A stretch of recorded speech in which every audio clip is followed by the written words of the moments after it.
and thanks for everybody who's joined us on this session this evening. It's really great that we're able to come together on a Wednesday night. What else could we be doing? So firstly, look, I just want to say a big thanks to the panelists who are with us tonight, who are joining us.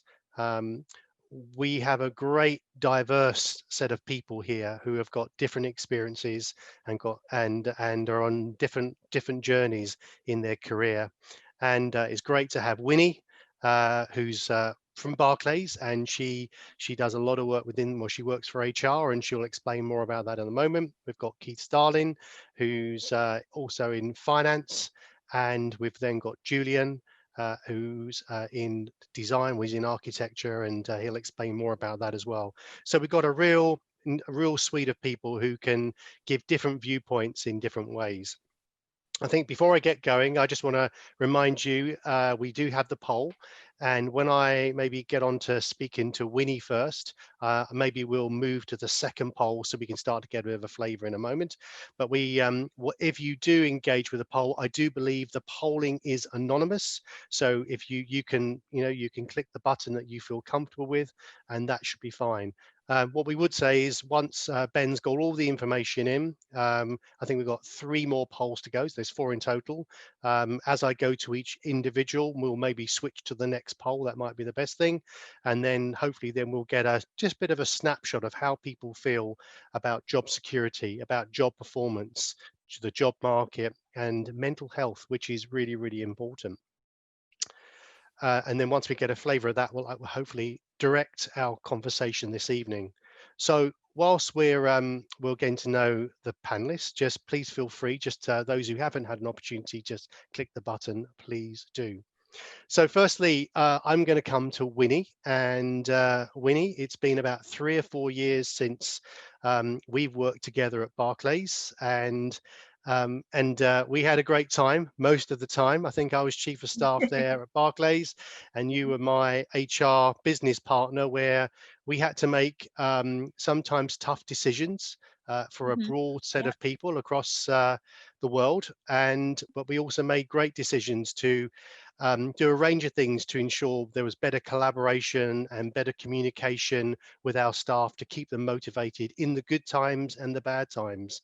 But since that, obviously, I've moved on and you've moved onwards as well in terms of within the Barclays organization. It'd be great just get a bit of a flavor about your role. What are you doing? And also, more importantly, in terms of balancing work and life, and how is this current situation in terms of COVID, how's it affecting you in your work and your life? Yeah, absolutely. Thank you so much for the introduction. And hello, everyone. It's great to be a part of this forum.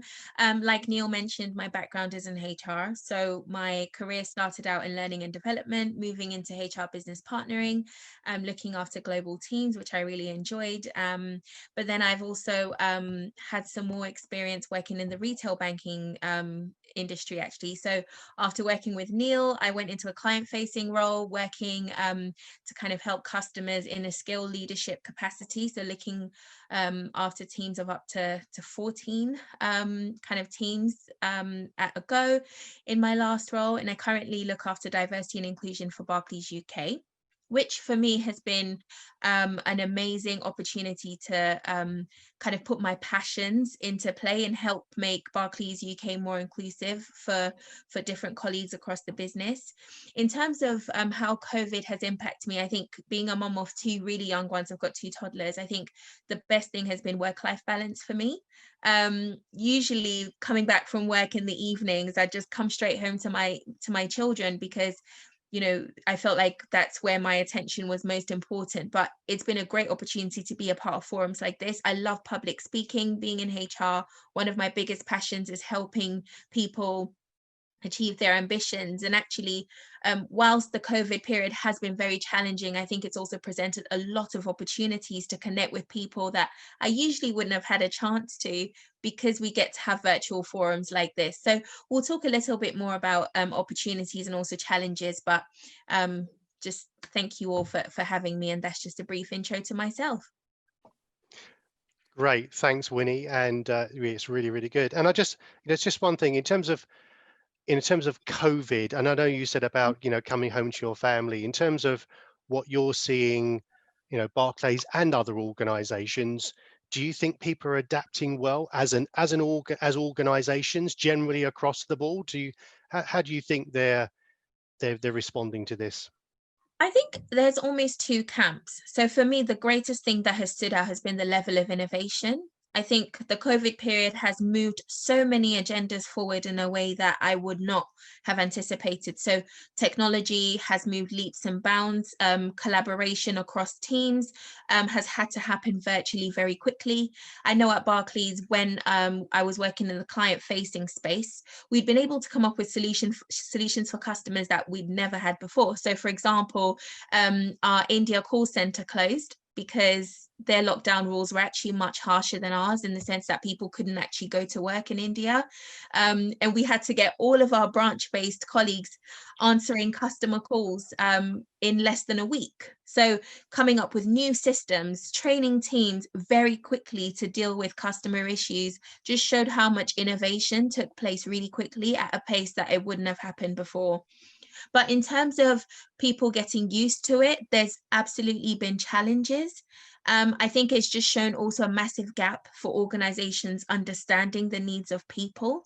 And, it's almost kind of having a lot of the kind of well-being support is having to happen very simultaneously with organizations learning what their team's needs are, but doing it in a way that's very different, because for a lot of companies, working with teams virtually is not something they've been used to.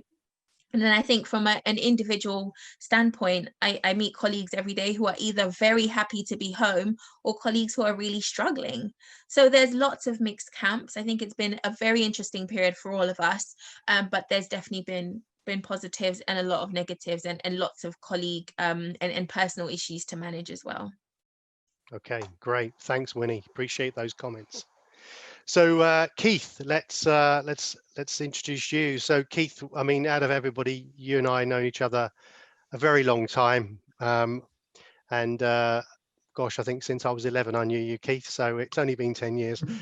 So obviously, yeah, we've known each other a long time. When looking at your bio, obviously your career spans, says 30 years, can't possibly be true, but that was Credit Suisse, Gartmore, and now Society Capital. And so obviously you've really kept within the financial services, and then you've moved into, well, I guess you can speak about this a little bit, but it'd be great to understand more about the role you're doing now, but particularly what's getting your attention in the role that you're doing related to COVID. Okay, thank you for the introduction. So I'm Keith Starling. I work as a senior portfolio advisor at Big Society Capital, which is a leading impact investor in the UK. I've worked there since 2012, joined there just before launch. First of all, as the CFO, because I'm a qualified accountant, and then in time transferred over to the investment team, where I set up a portfolio management group, which is really all our work kind of post signing. Before that, I spent about 25 years working in the investment management sector, as Neil said, in companies like Gartmore and Credit Suisse Asset Management, usually in kind of CFO, financial controller roles.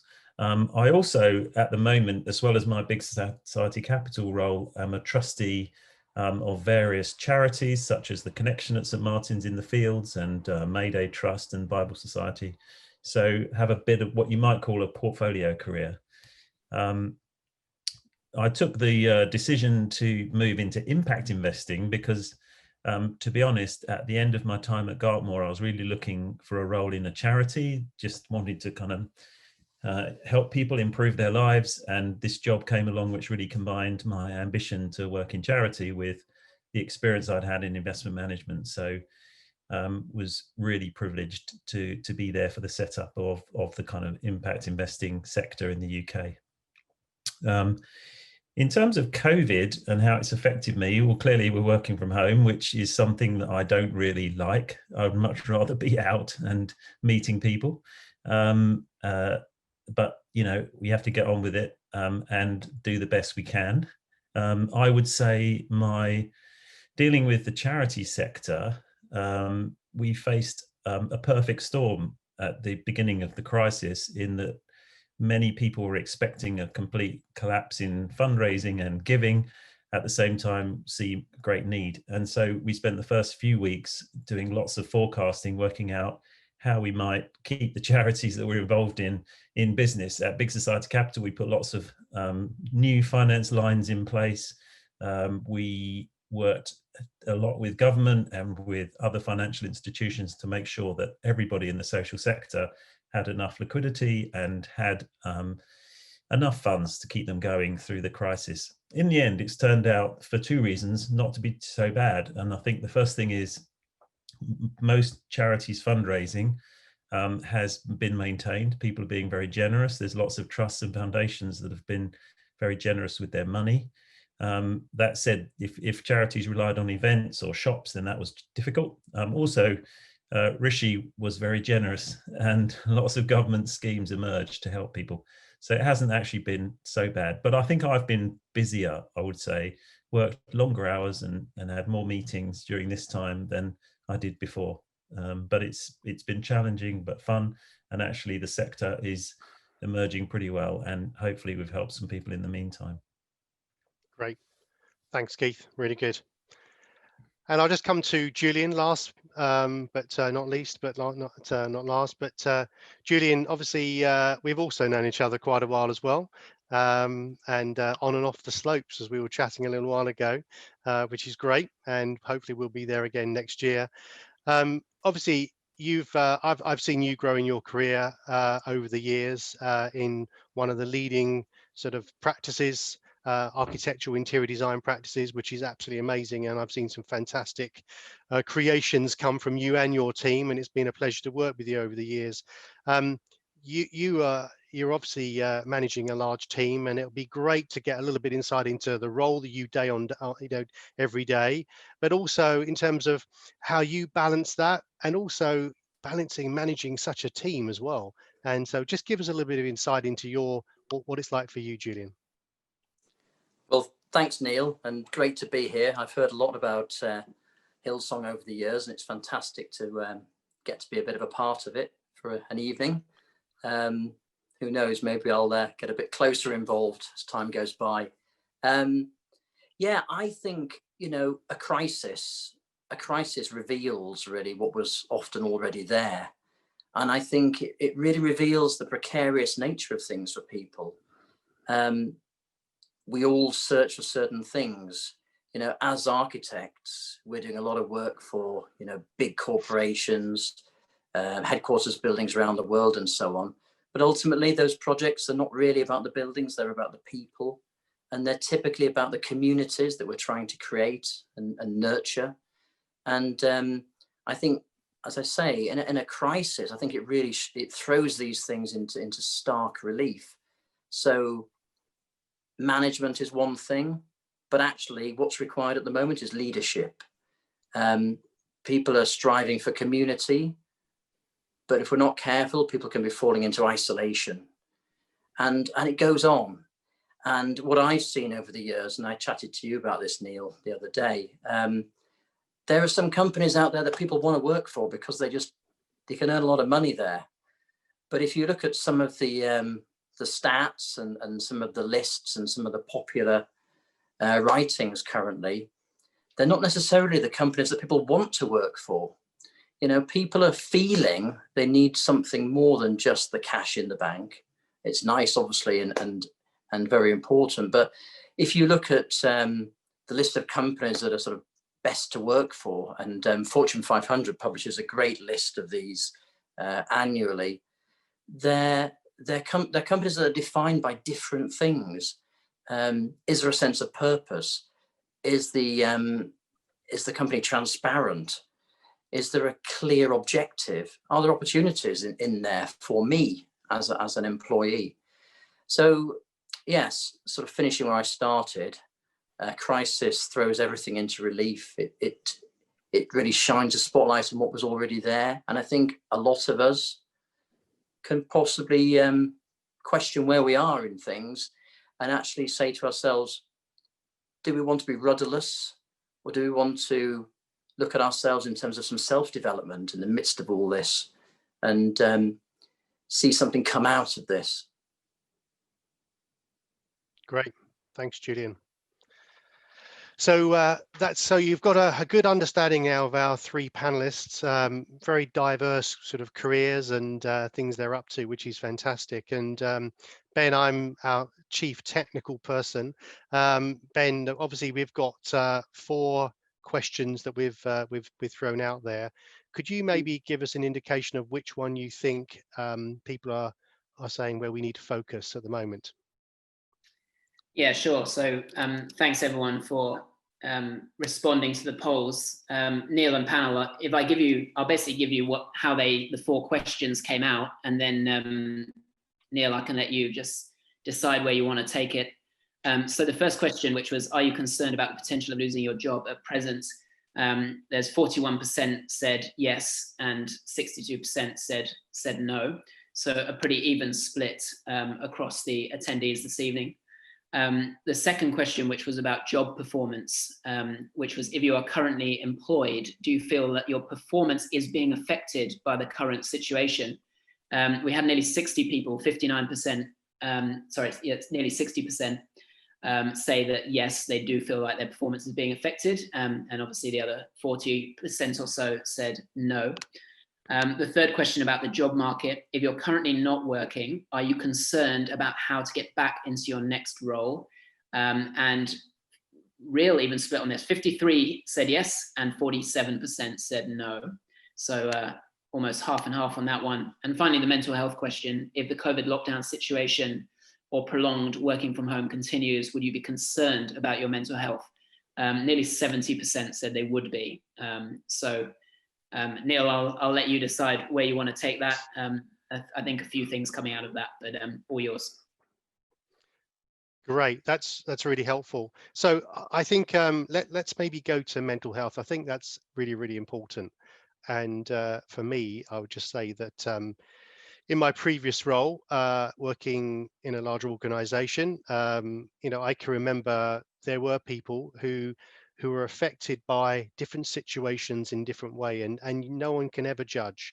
But it's really, really important that we all take, and it's not about the management and it's not about certain key people. I think we all have a responsibility to ensure our fellow colleagues, our families, and other people beyond, we all have an active part of making sure that we look out for people, particularly with mental health, and it can affect people with different ways, and sometimes the most unlikely people you would ever expect. And often they give mixed signals in terms of no, I'm okay, and actually sometimes they're not. So my only thing before I'm able to give I don't necessarily create the answer or anything like that, but I would just say, for me, just take time to reach out to your friends, to your family, to colleagues. And I think it's really, really important that we consider and take time to consider other people in mental health. I'm going to open up to the 3 panelists, and whoever would like to go first. It'd be great to get your view. And when you're thinking about mental health, just give me your view of how maybe you or how you've seen other people dealing with the situation and worrying about how to deal with mental health in the workplace. I don't know if anyone's would like to go first. I'm happy to jump in. Great, thanks, Julian. So one of the things we've been looking at a lot as architects dealing with space is it's a bit of a new term really, but we're calling it neurodiversity, and I'm sure you guys have come across this. And I think it's moving the conversation along. In the past, there was this sort of common narrative that there were sort of normal people, and then there were people on the fringes that were a little bit different. And we used terms like the spectrum and so on. That's fading into the background. And I think there's a much better understanding that we're all different. We all take different things to allow us to thrive, different work settings. And it can be very simple things. It can be that I might be quite a gregarious person, whereas you might be quite a shy person. I know you're not, Neil, but it could just be simple things like I don't quite like bright lights when I'm working.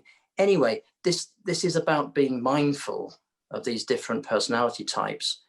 And I think, as you're alluding to there, Neil, sometimes the way people act is not necessarily the way they are, because people can compensate. It can be compensating perhaps for the elements that they're not that comfortable with it themselves. And I think just that checking in with people. So one practical thing we've done as an organization is we've just put out a weekly note. And to be honest, we haven't got too much to say at the moment, but it's amazing how 2 or 3 points, sharing a few thoughts around the business, sharing a few ideas about how things might be going forward. The feedback we get is immense, just taking that effort just to check in with people. Great. That's very helpful. And in terms of if you're maybe not in a large organization, or maybe if you're working on your own, are there any particular, and I know Keith, you just come off mic, what can you do as an individual? Like Keith, you are quite an extrovert, you love people, I know.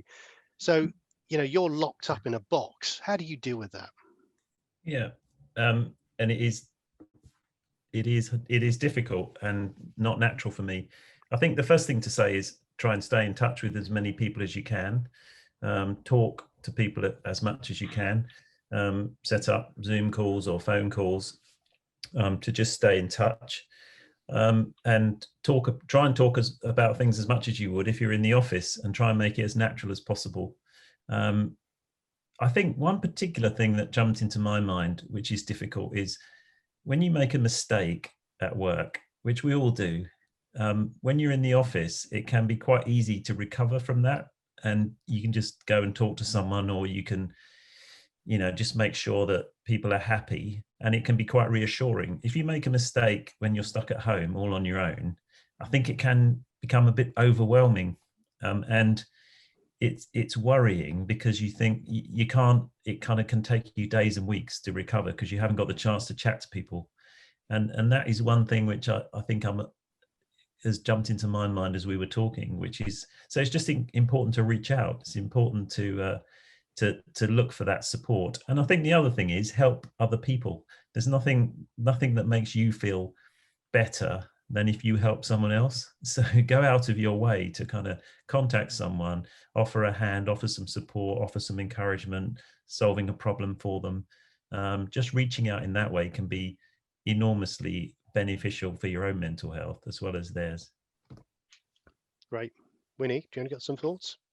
Yes, those were all really good points. I think the only other thing I would add is having self-awareness, because when there are situations like this, I think everyone becomes very aware of the fact that times are different, or everyone's aware that some people are finding it difficult going through this situation, as you would. But I think sometimes some people find it hard to understand what that means for them as individuals. So thinking about yourself and what you can influence, and what are your own signals for stress, what are your own signals for just how you're feeling, is so important, because we're in a place where media plays such a huge part of the information that we take in. And actually sometimes the media can have so much influence on the way we feel because of the narratives that are kind of created or shared. So being self-aware is so important. For me, for example, I don't usually like exercising. It's not my favorite thing in the world. But I found in the first lockdown that waking up earlier and having a 15-minute workout every day just helped to give me clarity. Now, if you'd asked me, to do that a few more months before, I would have probably looked at you like you were crazy. But at that point in time, that was my bit of self-awareness to know, actually, you know what? This was important for me, and I'm going to do that. And it just gives me clarity for the day ahead. Or also understanding that I'm quite an impressionable person. So spending lots of time listening to the news with everything going on is probably not the best idea if you take on a lot of those emotions.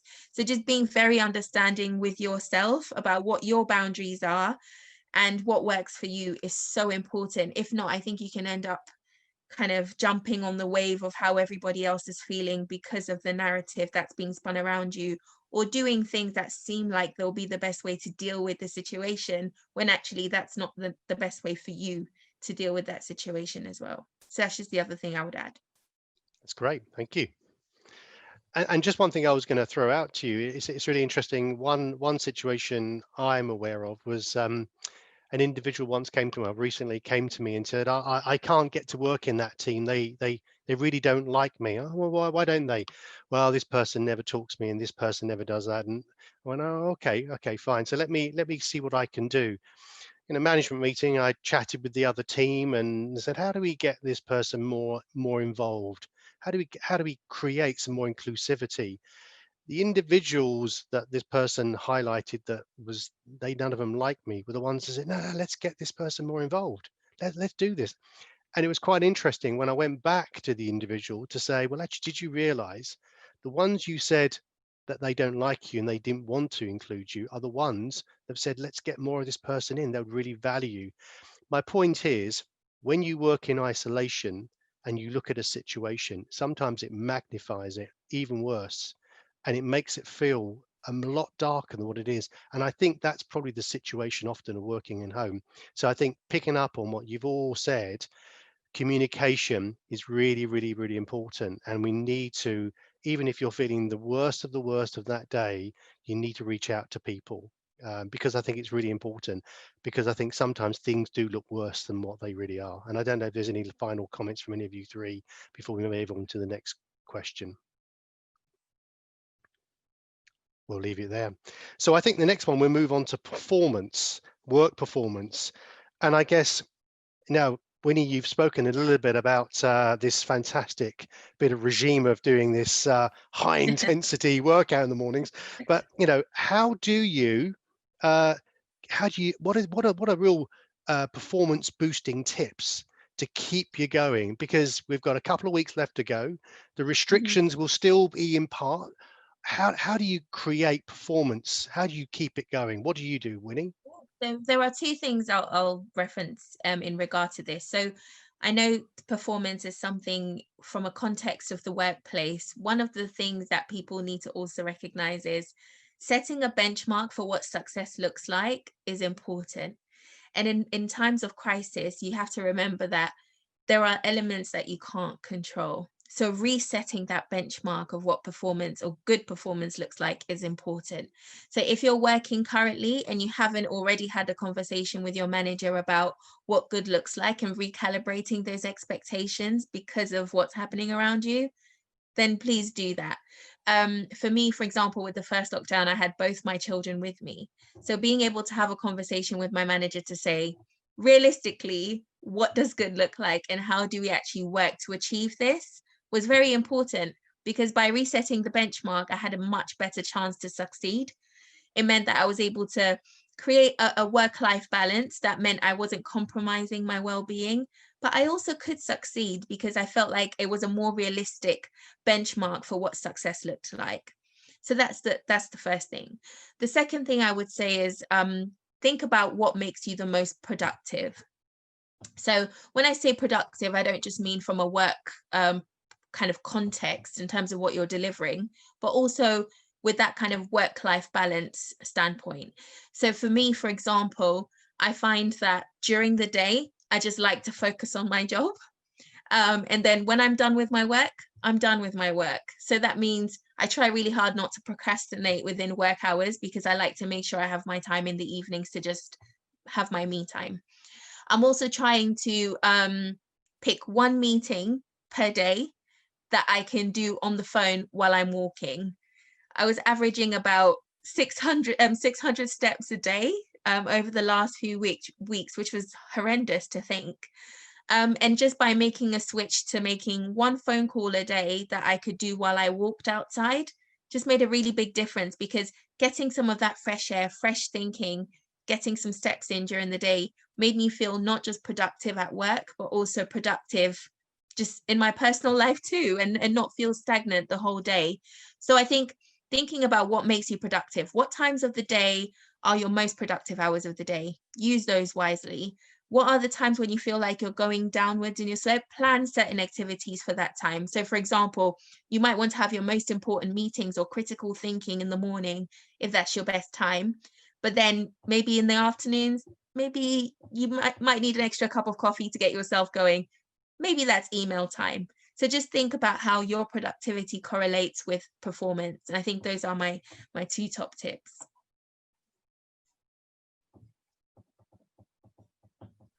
Thank you. Keith or Julian, do you have any thoughts about being productive? Yeah, I just wrote down a few things. I think one is try and stay in touch. It's very easy to get out of the loop, out of the flow of information, and so really work hard at just trying to keep in with what is happening in the office or wherever the team is. I would say don't get too bogged down in anything, which we've already touched on a little bit, which is don't let things overwhelm you, because that can easily happen when you're on your own. And we all feel fed up from time to time, but don't stay fed up for long, I would say. Just try and sort it out. And the last thing is, many of us will have a little bit more time than normal just because we're saving time on travel. Use it to learn something, use it to read, use it to kind of build up what you understand and what you know, because I think all of that will be useful. So I think those are just some of the tips from me. Great. And this almost is going to sound like we rehearsed this, but obviously we didn't. Picking up on the both things that have been said. I mean, what I've done as well in terms of finding a bit of extra time and investing a little bit in myself, really. And, you know, obviously I'm not suggesting anyone should become self-absorbed, but I had never really put any thought into my sort of skill sets. And, you know, I just went online and did one of these strength finder things. And it was just interesting. As I say, I don't think anyone should get too hung up on this stuff, but it straight away gave me some feedback as to areas that I then immediately recognized I was actually quite good at, or I found easier. And I sort of started to see that there were elements of my working life that came more naturally to me. And that's been fascinating. I mean, I'm sure a lot of people on this call have done similar things, but I think that has allowed me just to start to think about how I am. And it's that sort of allows me to have some sort of self-development and plug back in. So one of the things I found was I'm quite strategic. So what happens is I can quite quickly think of some random things. And having thought about it, I think that can sometimes just come across as he's a bit random. So it's helpful to understand, you know, how you function and how other people might relate to you. Great. Useful stuff. Thank you, Julian. So thank you for all of you for those points. Let's move on to the fourth question is, so we get the context. If you're currently not working, are you concerned about how you get back into your next role? Now, I'm going to probably go to Winnie here, because Winnie, you and I have sat through many reviews with individuals coming through, and I think you've seen more than I, but CVs, and you've seen techniques and things like that. But let's just go back to basics. People are maybe sitting at home. Some individuals are thinking, I need to get my next job. How am I going to do this? What are some of the top tips that you would give to individuals as an HR individual? Sure. So there are probably three things I would mention. The first one being, think about your career kind of plan or trajectory more broadly. I think, you know, we are all victims of the good old question you get asked when you're a child: what do you want to be when you grow up? And I'm pretty confident there are not a lot of young people who say, well, I want to, you know, be a project manager in a FTSE, you know, 100 company or whatever. It's we almost get too hung up on the specific career paths and just stick to those. But actually thinking more broadly about different types of skill sets you can pick up in your career rather than specific roles that you'll do. So when I became a mother for the first time 3 years ago, I was working in HR, which I absolutely loved. And I think one of the competencies as a HR person that a lot of our leaders used to want to instill in us was commercial acumen. But when you're in HR, you work with your clients who are commercial, but you don't have an opportunity to look at client deals. You don't look at, you know, how much revenue the business is making, because that's essentially not your job. And actually the opportunity came for me to become a leader for the first time. I managed a team of about 30 people around that time. And within 6 months, I'd gone from leading 5 small teams to leading 300 people across 14 sites. So it grew very quickly. But for me, what that opportunity gave me was the chance to build the commercial acumen that I was missing in HR. It allowed me to learn leadership capabilities rather than looking from the outside in. It gave me an opportunity to actually live and breathe the stuff I was discussing in HR, but as a leader myself. And importantly, allowed me to be a skill leader in a way that I would not have had a chance to in HR so early in my career. And a lot of people would have thought, Winnie, how do you go from working in HR to running branches? It's such a different thing. But for me, it was that openness to something new, even if it's not permanent, just for a season to allow you to build new skill sets. So that's the first thing I would say. Be open to other jobs that will help you build transferable skill sets to continue in your career, and don't fix yourself to one thing. The second thing I would say is looking at your CV, rather than going for an experience-based CV, look at an achievements-based CV. So a lot of people are tempted to say, I did this job and my responsibilities included, and then list the same 10 things that everybody else lists on their CV. But actually look across your career and think about some of the really key things you've achieved in the roles that you've done, and also look at the way that you describe what you do. So rather than saying, was in a team of 5 people delivering a project, you could talk about the elements of the project you took ownership for, the elements you drove, the elements you took ownership for, the elements that you were leading. So it's just looking back and thinking more about what you've achieved in your past experience on your CV, rather than just talking about what you did, because that does not make your CV stand out compared to other people. The last thing I would also add is looking at your career from a purpose standpoint. Now, a lot of us think of our jobs as jobs, and then we think of our purpose as something that exists outside, especially when you're a Christian. I think a lot of Christians find it very hard to marry their jobs up with their faith. But actually, I think they're very much intertwined. And when you think about your purpose as a whole, you think about the elements that your career can help you to fulfill. So for me, my purpose is definitely helping people to achieve their ambitions. I could say that in my sleep. That's what I love doing. I can do that at work in some capacity, but actually it doesn't fulfill the whole thing for me. So doing stuff outside of work is very important. I've got an online store outside of work where I sell faith-based merchandise because it's a really big area of interest for me. I also run women's networking groups. I speak a lot at youth events because I'm passionate about youth. And I'm working on a project to help young Black people succeed in their careers. So when you think about your purpose holistically, you're able to think about different experiences that you can pull on to help you be a whole person. But when you look at your job in isolation, it can just give you a very narrow view of what success looks like. So those are the 3 things that I'll share. Great, very powerful. Thank you. Julian, looks like you've want to suggest a few things. Well, I love all that. I mean, Winnie, that's fantastic stuff that you're speaking about there. I think as well, it links into the stuff Keith was talking about. He's got the connection at St. Martin's. This thing that we've got this ability to spill over. The abundance we have, it can spill over into so many things. I'm on 2 or 3 charities as well as a trustee, and I think what that really can help with as well is it's an opportunity to leverage your networks, isn't it? We've all got these fantastic networks, and often when I look back at the years and I think, what went well, what went really well, and what sort of surprised me, it was often the sort of serendipitous things, the things that sort of came from a connection.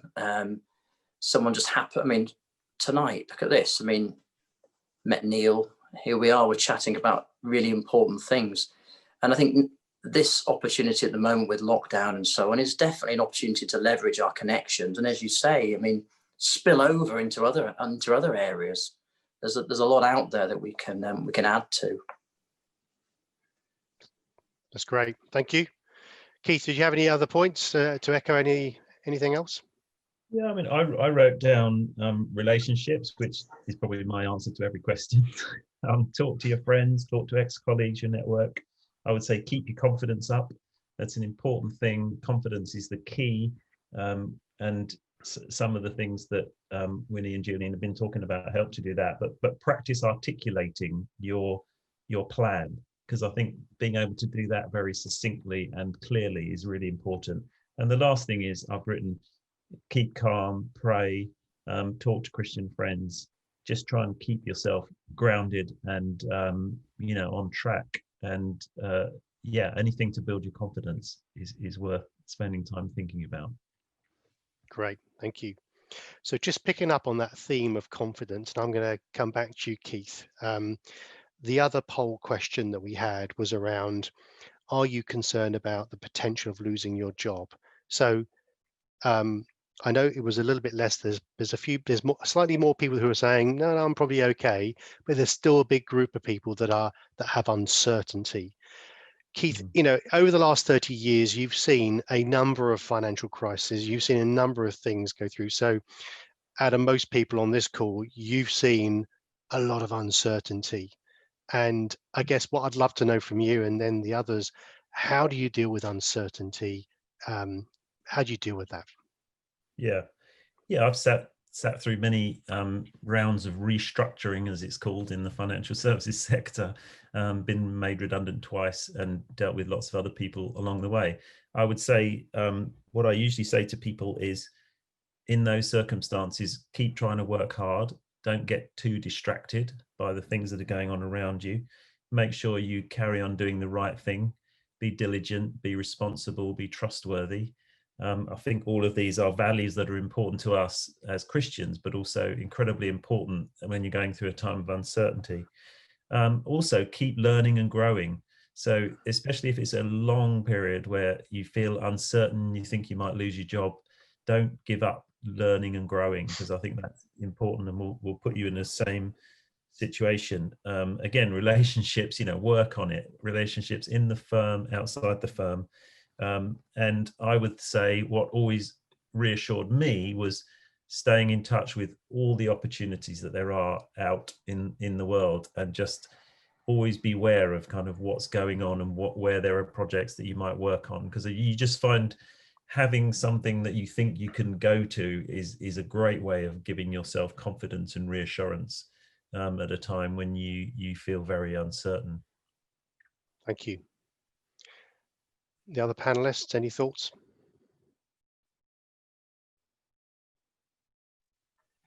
I think just to echo what was said earlier around confidence, just, not letting what's going on around you distract you too much. I thought that was a very good point. It goes back to that circle of influence, circle of control model for anyone who's seen it. And it's all about paying more attention to what you can actually influence. And by doing that, it makes the things that you can't influence become a lot smaller. And I think that's what confidence is all about. It's about looking at what you can actually trust, believing in yourself, believing in God, believing in, the network that you have around you, and also remembering that life happens in seasons. One of my favorite scriptures is Ecclesiastes 3:11, that says he makes all things beautiful in its own time. That's been the thing that has really stood me in good stead for my whole life, because it's just such a great reminder that anything that happens at a point in time is only a season. And sometimes some seasons can feel very long, and it's not to take that away from anyone, but remember that just as quickly as a season came and passed, another season will follow. And it's just praying that it will be a positive one and looking for a positive one, because we have to believe that everything will work out for good if we focus on that. Thank you. Yeah, I'd agree with that. And I think it's part of the terminology, isn't it? Because when we talk about I believe, we're not using the word believe in the way that you'd say, I believe in the Loch Ness Monster or something. I believe in this thing we're not sure about. What we're saying is I trust in this thing. I'm trusting, and we move forward. I mean, just on a slightly different point, I overheard a funny conversation the other day in the office, because we are back in the office from days to days now.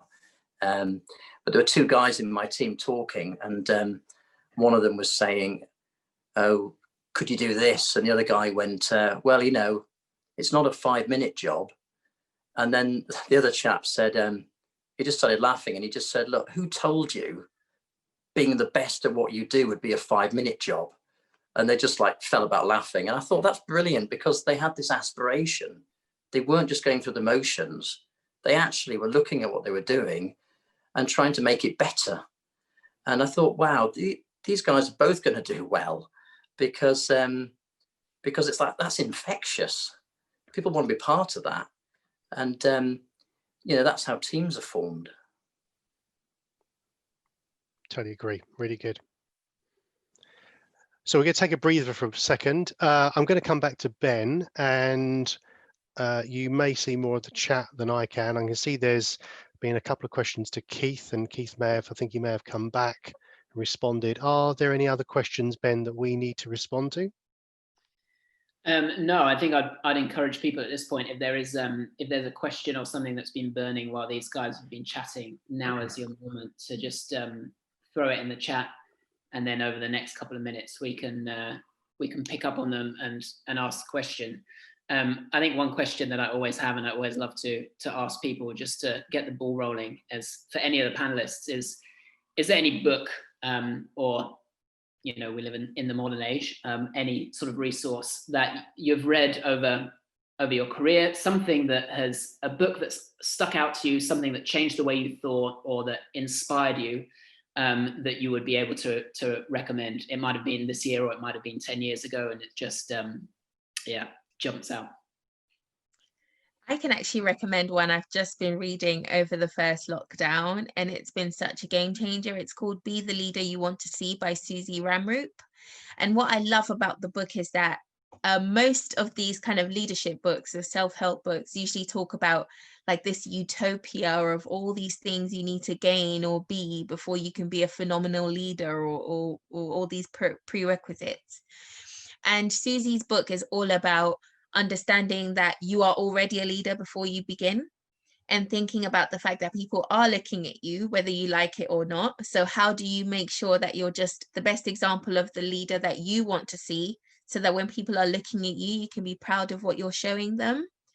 And what I love about it is more of a leadership of yourself type of approach, being accountable for the person that you show up as, thinking about all the things that stand in your way, but that are internal barriers. So imposter syndrome and how to break that down, being in the loop of not making decisions, how to stop yourself from doing that. It's just such a great book for helping build that confidence piece that we talked about earlier.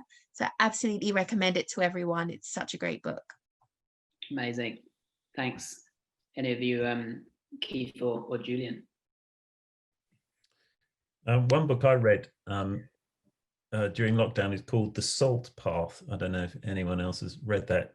It's by an author called Raina Wynn, who was diagnosed with terminal illness, but went on a walk, which is the coast path, 630 miles around the west and southwest and south coast of England.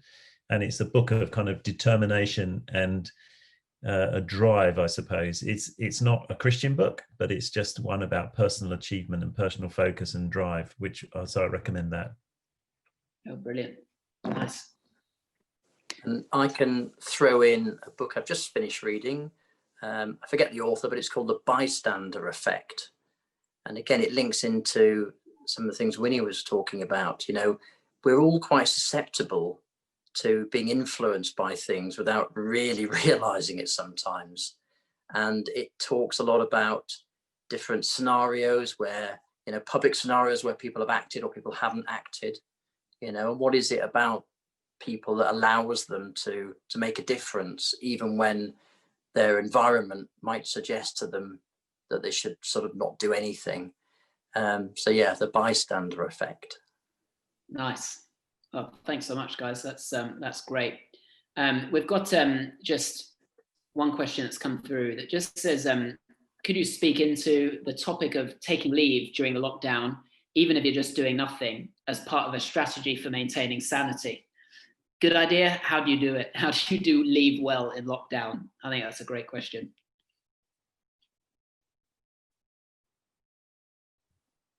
I'm happy to go first. I mean, I absolutely think it's important. I don't think there's any methodology to it. I think it's very intentional to make time for your well-being, and whatever that may look like for you. If it's, taking, 3 days off every once in a while, a week off, just to look after yourself, I think is so important. It goes back to that point about self-awareness and knowing how you relax as a person.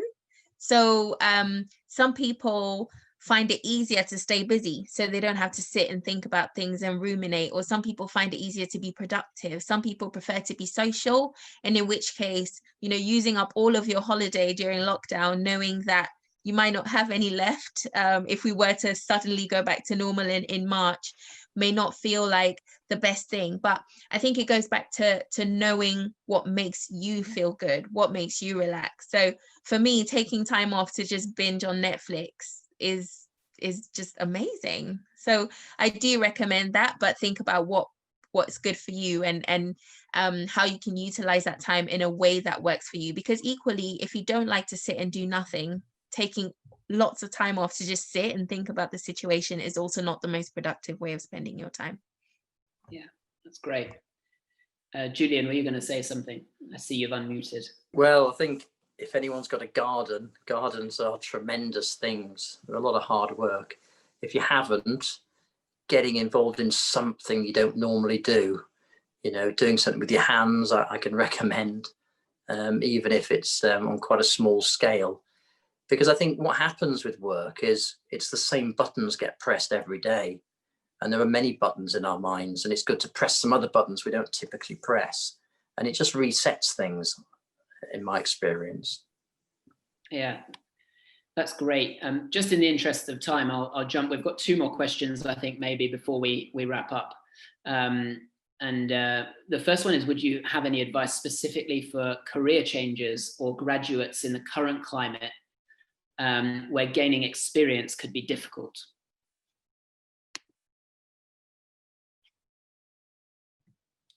I know graduates probably have struggled the most in this time, because there's nothing like physical work experience, or there aren't as many opportunities as there used to be.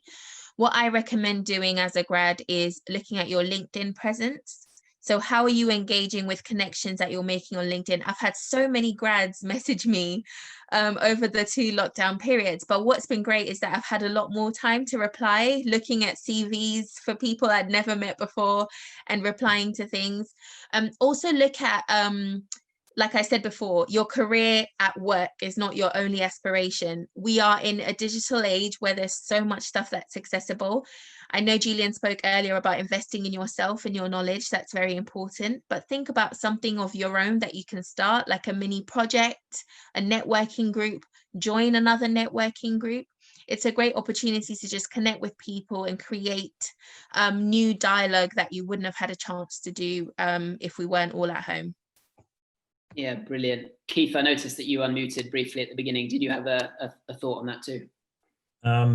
The thing that popped into my mind on getting experience, kind of representing the charity social sector, is volunteer. There's always a good opportunity to volunteer, to learn new skills, and it also makes you feel great about yourself as well. And also think about, you don't have to, I don't know, go and make sandwiches or something, or I don't know, you can, there are all different types of things, and using the skills that you've had in your job or your role or things you'd like to do, there's always opportunities, however kind of professional you are or not, there's always things you can do. So that will be another idea. And there's lots of grateful charities around looking for talented people and willing people. Yeah, that's brilliant. All right, one more question. And Ben, can I just say one thing? Certainly my organization, we take on a lot of graduates, and it's not always just in terms of what they've done with their job or what it's actually looking for a broader person. It actually is looking at the individual. A lot of the time, a high percentage is about what has this person also done with their personal life, and as we've said about, there might be volunteering, there might be online training. So it really is trying to look through the lens of when you're looking for individuals. Sometimes it's the job piece is almost the very minimal piece. Is actually, tell me more about the person, because that person is the one that's got to interact with other teams, and that's really super important. So if you're currently thinking, what can I do? Actually, you can do almost anything, because it's online. There are opportunities, but also taking time for yourself to just explore things, because this is the time to do it. So I just wanted to throw that in there, because it's not just about what have you done, because you can do other things. Thank you. Yeah, no, that's brilliant. And maybe one more before we wrap up, just so people can go on with their evening. I think it's a good one as well, and probably wraps up a lot of what you guys have been chatting about. But how do you handle having succumbed to stress during lockdown, and your colleagues have been able to manage the stress? Also, how do you rebuild confidence returning from stress leave? So I think just all about stress during lockdown, managing that stress and rebuilding confidence where stress maybe has got the better of you or overwhelmed you at some point. I mean, if I just jump in from a personal perspective, I think it can often be about getting overwhelmed by stimuli or stimuli. There's, stress is not necessarily you've got too much work to do, as we all know. It's something else. It's about not feeling in control of your circumstances. And I think, again, to some of the points Winnie made before, having the news on the whole time, having things happening might not be the best thing for us. So I think from a personal perspective, just reviewing the amount of stimuli that we're under. And I think taking that forward, someone returning to work from a situation like that, I mean, clearly it's all about layering things on, slowly working with them. And I'm sure from Winnie's perspective, she's an expert at understanding how this would work. But if people feel in control of the circumstances, they can do amazing things. So it's not necessarily about workload, it's about that feeling of control. Winnie or Keith, do you have anything to add? Yeah, I mean, I think if you're feeling overwhelmed, then clearly you're going to need professional help. That's what I would say first of all. If it really is serious stress, then go and look for help. Even if not, then find someone to talk to pray with, to share with, because someone else can quickly put you back on track. And the other thing is focus on your strengths, on your talents, on your abilities, not on the things you can't do. That's also absolutely crucial, because all of us have got some strengths and talents and abilities that we can think of and build. Definitely. I agree with what everyone said. And the other thing to add is not to think too much. I have a bad habit of ruminating, which is when you're circling thoughts in your head constantly. Once again, the book that I mentioned earlier, Be the Leader You Want to See, it talks about the loop of indecision. So it's almost like you're thinking about things constantly and it stays in your head, but actually making a conscious decision to stop and decide how you move forward on whatever's on your mind is really important. So you can either decide to say, that's it, I can't influence this, I'm just going to leave this and focus on something else, is really important, because stress can sometimes come not just from everything you have on your plate, but also everything on your mind, and how to make sure you clear that space in your mind, so that you can have some clarity for yourself as well. Brilliant. Neil, any concluding remarks, and then maybe I can just say a prayer for everyone, and we can go from there. Sure, thank you. I was just going to say, some really great comments here tonight when we think about mental health, performance, when we think about the next role. But one of the things I was just going to reiterate, which is what it says about Galatians 6:9. Let's not get tired of doing what is good, for at the right time we will reap the harvest. And it says, if we do not give up. And so whatever situation you're in, we've heard some great experiences where, we're all in different life cycle of where we are in terms of our roles, but there's some really common themes around what we can do for ourselves, but actually most importantly, trusting God, and he will see you through. And most importantly, do not give up. So I just hope the comments that have been discussed tonight, people will take heart. they will reach out to God, and also they'll reach out to their network. And I think that will see them through. Thank you. Amazing. Well, can I just add my own thanks on behalf of City Collective, and I know a lot of the guys here listening today who are part of our community. Keith, Winnie, Julian, that was just phenomenal. There was so much wisdom there, so much to ponder on, so much to think about. Thanks for those questions that you've answered. Certainly, there's a lot that I want to go away and have a think about as well. And I know that you will have helped so many people. So thank you for your time tonight. Thank you for coming and sharing with us, for sacrificing an evening or part of an evening to come and be with us. Thank you as well, Neil, as well, for all of the above and for hosting tonight's session so well. Yeah, like I said, I think it's just the content tonight has been absolutely brilliant. So appreciate all of you, and lots of thank yous coming through in the chat now at the moment as well. So much appreciated. If I could just finish by saying a quick prayer. I would love to pray for you guys on the panel and just for everyone listening as well, that basically everything that Neil just said, that we will not grow weary of doing good as a community, that we will care for and support each other, that we will continue to pray for each other, and crucially, we will not give up whether circumstances are, going fine right now, or whether you feel like you're in a rut or you're struggling, that we will be able to find respite in our God. So let me pray very quickly. Heavenly Father, thank you so much for this evening. Lord, thank you for everything that has been shared, and thank you that you are in the center of all of it. Lord, I want to thank you for Keith. I want to thank you for Winnie, and I want to thank you for Julian. Thank you for their expertise that they've brought tonight. Thank you for the lights that they are in their respective industries and their firms. Lord, I thank you for the example that they set and the model that they are to those that see them and look to them. I thank you for the wisdom that you've given them, and I thank you for their generosity that they would share it with us tonight. So I just want to pray for them. I want to pray a blessing over them, and to just say thank you to you for bringing them in tonight. And Lord, for every person listening as well, Lord, I just want to pray over them. And I want to pray, you see every person that's been part of tonight. You see their situation. You see where their job is. You see what they're feeling right now. And I just want to pray that you are the center of their lives. Lord, you are our anchor. You are in the midst of everything going on. Your presence goes with us. And I thank you, Lord, that you will give us wisdom. I pray that you would just speak to those that need to hear your voice right now. And God, we give you glory. We pray over the rest of the week. We thank you for everything that's taken place. In Jesus' name we pray. Amen. Awesome. Well, thanks very much, everyone. Thanks for joining. That's it for this evening. And yeah, we'll be back with some more City Collective stuff. We'll have our normal city gathering at the end of the month on the last Thursday at 7:30 a.m. in the morning. We love to get up early on the last Thursday in the month. So hopefully see a whole load of you guys there, and panelists as well. Thanks once again. Great having you. Thank you. Thanks for having us. Thank you. Thank you. Cheers.